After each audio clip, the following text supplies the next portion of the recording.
In the first quarter of 2026, a Korean company you have probably never heard of posted an operating margin of 72%.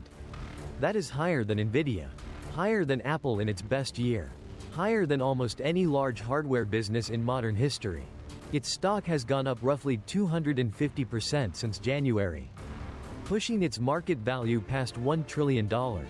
In 2025, it did something nobody outside the chip industry expected. It made more annual profit than Samsung. The first time, ever, in the two companies' history. And they did all of this on the back of a single, weird, expensive chip that gets stacked next to every Nvidia AI processor on Earth. This is the story of SK Hynix, and how a forgotten Korean memory maker quietly became the most important company in the AI supply chain.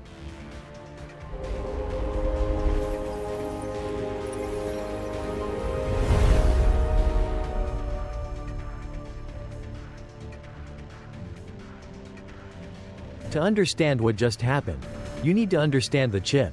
When people talk about artificial intelligence, they talk about graphics processors, Nvidia H100s, B200s, the upcoming Rubin platform. These are the brains of every AI system on Earth. But every brain needs short-term memory.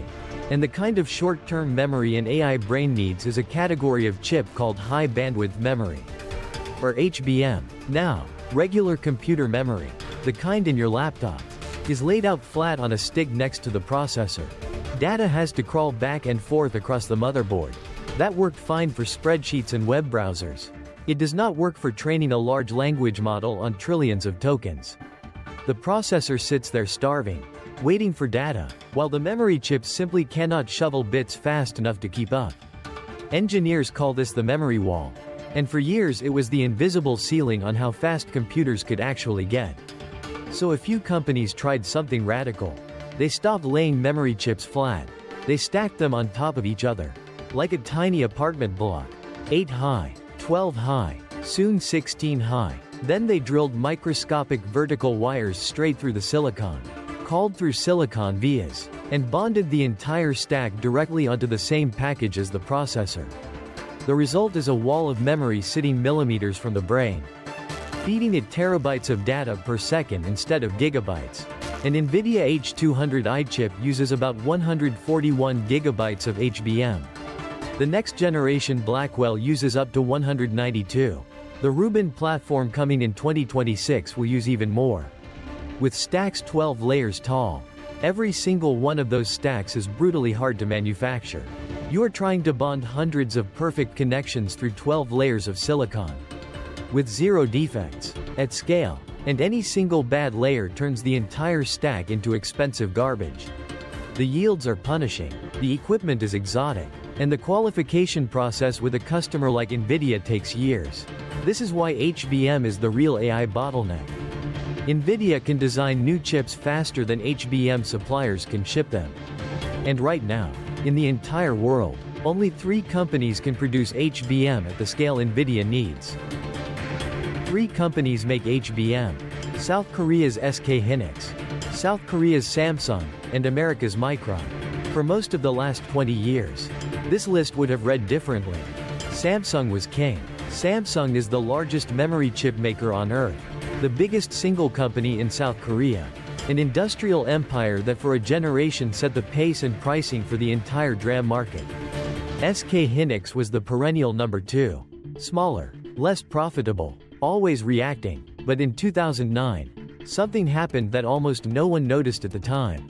A small Korean company called Hynix, just rescued from bankruptcy by the SK Group, partnered with the American chip designer AMD to develop the first version of HBM. There was no real customer for it. AI as we understand it today did not exist. The chip was expensive and nobody needed that much bandwidth. Samsung looked at the market and concluded HBM was too niche. The volumes were too small, the manufacturing was too painful, and the margins did not justify the headache. So Samsung pulled back. SK Hynix kept going. For 10 years, HBM was a curiosity.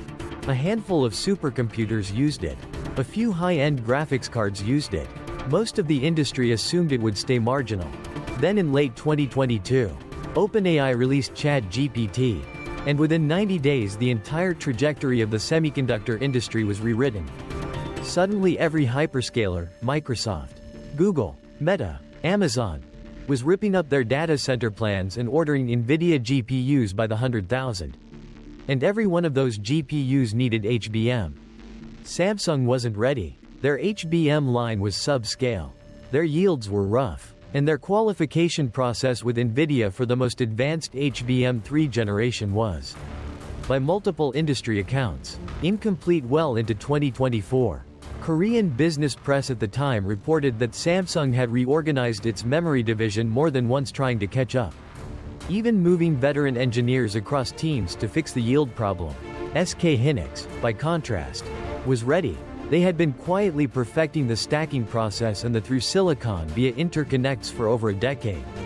When the order books opened in 2023 and 2024, they were effectively the only supplier on Earth who could ship HBM3 in the volumes Nvidia needed. They became the de facto exclusive supplier for the H100 and H200, the two chips that powered the first wave of generative AI. 5 years later, in January 2026, SK Hynix reported a record 47.2 trillion won in annual operating profit for 2025, more than double its 2024 number. On revenue of 97.1 trillion won, Samsung Electronics, the giant of Korean industry, came in at 43.5 trillion won. The student had beaten the master. Look at the market share numbers and you can see exactly how concentrated this has become. In 2026, according to Counterpoint Research, SK Hynix is projected to hold roughly 54% of the global HBM market. Samsung sits at 28%.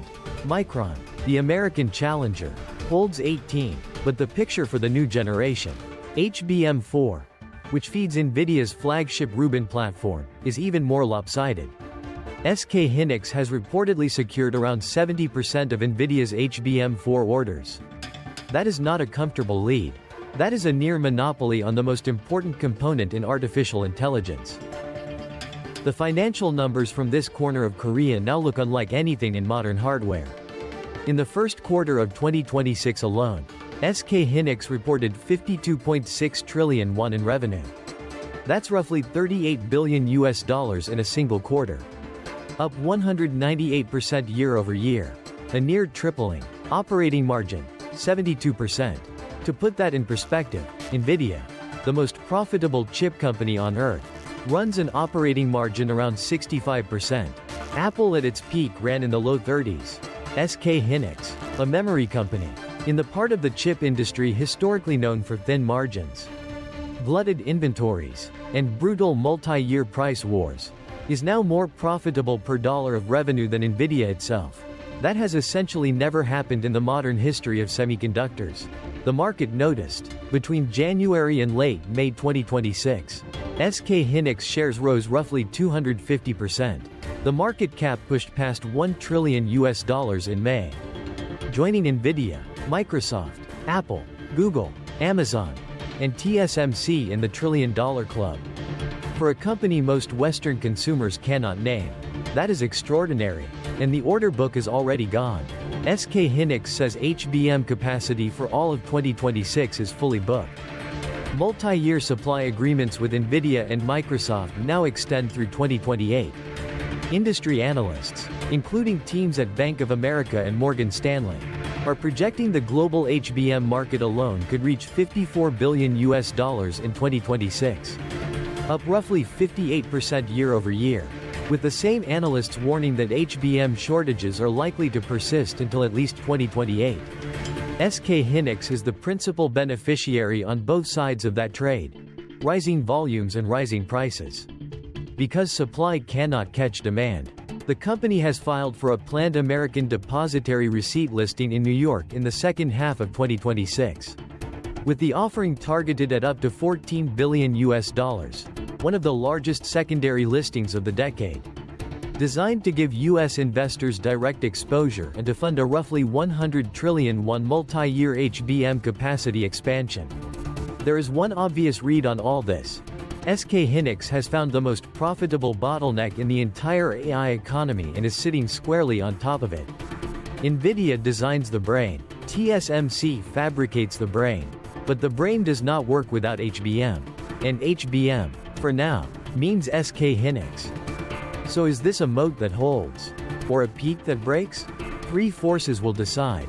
First, Samsung is fighting back hard. Samsung has reorganized its memory division, poured capital into HBM4 development, and is aiming for mass production of its HBM4 stacks by the second half of 2026. With hopes of finally getting qualified into Nvidia's flagship platform. If they succeed, analysts estimate SK Hynix's HBM4 share could slide from roughly 70% toward 50 or 60. Still dominant, but no longer a near monopoly. Second, Micron is rising. The American memory maker has been investing aggressively in HBM, and in certain product tiers has already overtaken Samsung for the number 2 spot. With Washington's push to bring more advanced semiconductor capacity onshore, Micron has a tailwind no Asian competitor can replicate.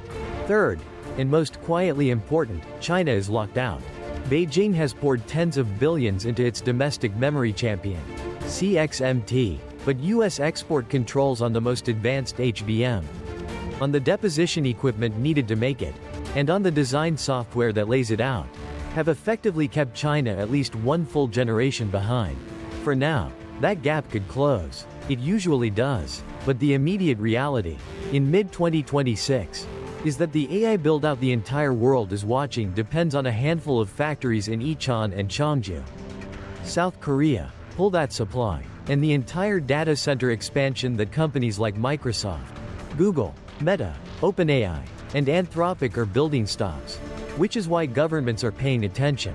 South Korea now treats SK Hynix and Samsung's memory output the way Saudi Arabia treats oil and Taiwan treats TSMC. Strategic national assets, subjects of trade negotiations, bargaining chips in the US-China contest. The lesson from this is bigger than one company. In an AI economy, the choke point isn't the model, isn't the GPU, isn't even the fab, it's the memory chip stacked next to the GPU. And one Korean company that almost went bankrupt 25 years ago now controls most of it. If you found this useful, subscribe. We break down one Asian economy in numbers every single day.